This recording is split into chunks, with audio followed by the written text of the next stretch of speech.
This is Coast to Coast AM with Art Bell on the Premier Radio Network. Actually, this is Ghost to Ghost AM. Your calls only all night long. In a moment, we'll get right back to it. This is Halloween.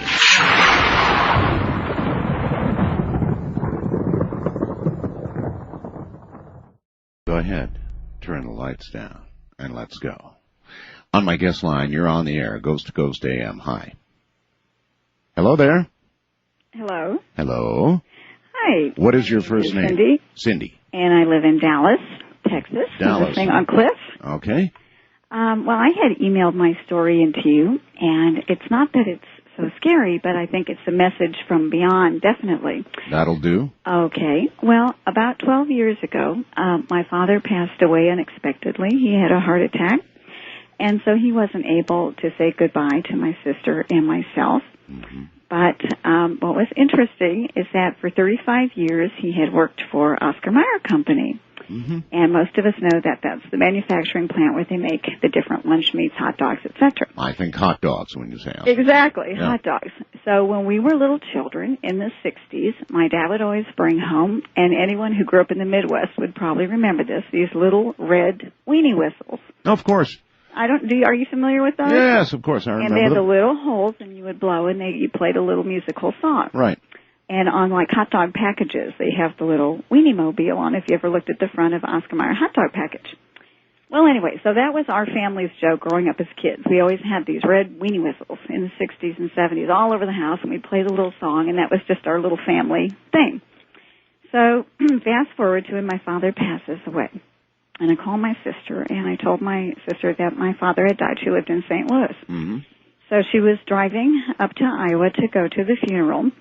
And when she got to the funeral, I was already there, and she just kind of looked upset and kind of bewildered. And I talked to her, and I said, well, what's wrong besides we're coming to the funeral? And she said, Cindy, the weirdest thing has happened. She goes, on my way driving from St. Louis to Iowa, as I was driving down the highway, this huge weenie mobile was driving toward me, the promotional car. Yes.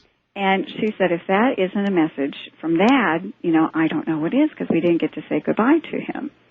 And so I said, well, that is really strange, because most people in their lifetime will never see this car that drives around with a big hot dog on top. And so that kind of tweaked her out, but she felt it was a message. Well, I'm a school teacher. And after the funeral, I came back to Dallas, and my first day back at school, I'm a high school art teacher.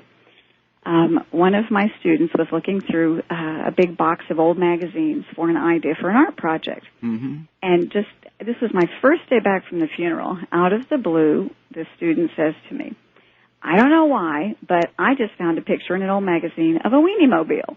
I know. That might do it for me. And he calls me over, and he says, look at this. Yes. And it was just an old magazine that, I keep in the classroom, probably from the 70s, 80s kind of thing, that the kids can cut up. And here was that same promotional car that my sister had driven by on the way to the funeral. That's a little much. Well, it gets even weirder, because then this student looked at me and he said, I don't know why, but I'm just compelled. I'm going to draw this for my art project. And he goes, his exact words were, I can't even explain to you why I'm going to do this, but I'm going to draw this for you. Yes. And it gets weirder. The student's name was Chris, and my father's name was Chris. Uh-huh. Now, it gets a little more strange. I'm almost finished. Okay. I decide I'm going to show my mother this picture that this kid has drawn of this weenie mobile. Mm-hmm. And so I have it in my hands, and I come home, and my mother watched my daughter, who was about 7 at the time. And so my little girl comes running up to me as I have this picture of a weenie mobile in my hand. And she was like, Mommy, look what Grandma found and Grandma gave me today. And I said, what's that? And she opened her hand, and she had the little red weenie whistle in her hand. And in my hand, I'm holding a drawing from a student of this Wienermobile. Yes. And so the two of us just kind of looked at each other, and I was like, I don't think a message from beyond can be any louder. Any clearer, yes. Than that. Well, that's wonderful, and that's right. I think that our loved ones, when they get to the other side, depending on what they're able to do, they get messages back, and that was one of those. And just a quick and brief note how weird this is. Last night I was watching TV, and I was wondering if maybe my story would get on your show. Last night I was watching television, and there was a little clip for a show coming up, and on this clip, it's about the red weenie mobile.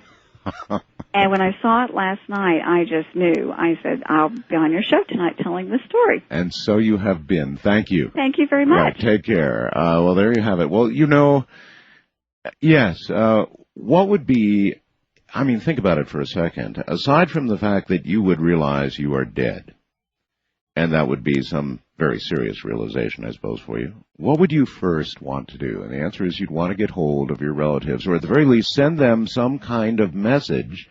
And, of course, that's exactly what that was. Now, a slightly circuitous route, to be sure, but nevertheless, a message. And that's what you may be wanting to do when you get to the other side. You may want to send a message back, and it may not be easy. Manifestation may be very difficult. And the kind of message that this lady got, perhaps that's something you can do. You're on the air, Ghost to Ghost AM, on the first-time caller line. Hello. Hi. Hi. What is your first name? My name's Colleen. Colleen, what's up? Well, I live on the eastern shore of Maryland, on Chesapeake Bay. Okay. And I'm a director of nursing for an assisted living facility. Oh, yes. And where I work is a very old building. It's over 100 years old. We celebrated our 100-year anniversary this past June. And the original structure of the building was a gift from a former governor of Maine to his daughter, who was a young bride at the time. And the home has two large wings on either side of it, and this is where the residents live in this assisted living building. Right after I started working there, the residents, several of them, would come to me and complain of a young boy that kept pestering them, bothering them, telling them to go places they weren't supposed to go, pushing, going in the elevator, and the buttons would go up and down, and he would climb up on top of their dressers and taunt them, and he was just a bothersome a young boy out of nowhere. I mean, this is a place where older people are, assisted living, right? So right. There shouldn't be any children. At first I thought children. it was a family visiting, and this little boy was part of the family. Oh, so as I would go up to investigate this little boy who was bugging them so much, I would say, well, please tell me where he is, and I'll go talk to the family and see if they can keep him in better control. Sure. Well, they would point, of course, and there was no little boy there, and I'd be like, well, where is he? And they would say, over there, can't you see him? He's in the elevator, or he's on top of my dresser. Please take him away. And all of these older people would be seeing him, and you wouldn't? That's correct. Okay. That's correct. So I started to get the hair rising on the back of my neck, thinking, okay, am I the one, who's seeing weird or feeling weird here? Is it just, is it somebody else? But I would talk to employees who've worked there for over 20 years and say, the weirdest thing happened to me today, and I would tell my story, and they'd be like, so you're going to get to see the little boy too. And I said, well, what do you mean? And they said, well, this little boy has been showing himself, at least as long as we've been here, and probably longer. Huh. And what we think he is, or who we think he is the young son of the bride who the home was given to, because apparently she had several boys, and the youngest one had died at an early age. We don't know what from, but it's a little weird when you're walking down the hall and you see the elevator door pop open and no one's there. Yeah, well, you see, it does seem as though we tend to stay in the surroundings of the place where we died, so actually that does make sense. Did you ever see this young boy yourself? I've never seen him, no. I would love to. You really want to? Well, yeah, sure I do. And, there's many ghosts there, and there's many stories, and I have a resident who won't even sleep in her bed. She's been there for over 2 years, and she refuses to sleep in the bed because she swears the bed moves when she's in it.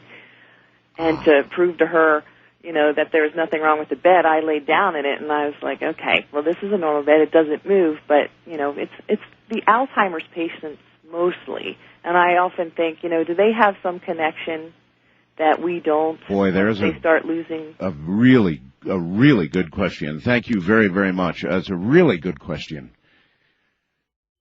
Do you suppose in life that when we begin losing some of our faculties, as would have been the case in the story she just told and with the people she deals with, that our brain in some way makes up for the loss of those faculties by giving us some additional ability, as in, I see a dead person. maybe not dead people, but a dead person, one who's been in residence here since he died here. Wildcard line, you're on the air. Ghost to Ghost AM. Hi. Hi, Art. How are you? I'm fine. This is Pat in Houston. Pat in Houston. Hi, Pat. Are you having a happy Halloween? Well, it's a ghostly Halloween. That's right. I prefer exactly what we're doing right now, Pat. What's up? Well, this is a story that happened to me several years ago. We had some very good friends, and our husbands decided to go hunting one weekend. My friends had just been able to buy a brand new house in a very plush, exclusive part of Houston. Uh-huh. And it was a very expensive house, and we were very young, and so I wanted to go spend the night and see how her house was. Sure. Okay, so it was raining that weekend, like it can rain in Houston in the coastal areas. You know, it just rains and rains, and our husbands went on and went hunting, but my friend had told me that I may not want to stay with her that night because weird things had been happening in her house. And I told her, oh, you know, nothing scares me. I was young then, and I welcomed the time to go spend with her and her daughter.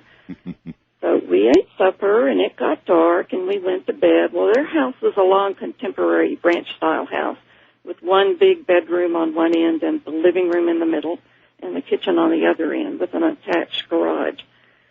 Well, we talked for a while, and then we went to sleep, and I woke up all of a sudden. Both of our daughters were just screaming loudly. Oh. They were in a little nursery that was kind of attached on the side of the bedroom we were in. Yes. So I jumped up to go see what was wrong with them, but as I was getting out of the bed, I felt a cold feeling just start from one side of me on my right side. And it must have taken maybe 10 seconds to go pass all the way through my body.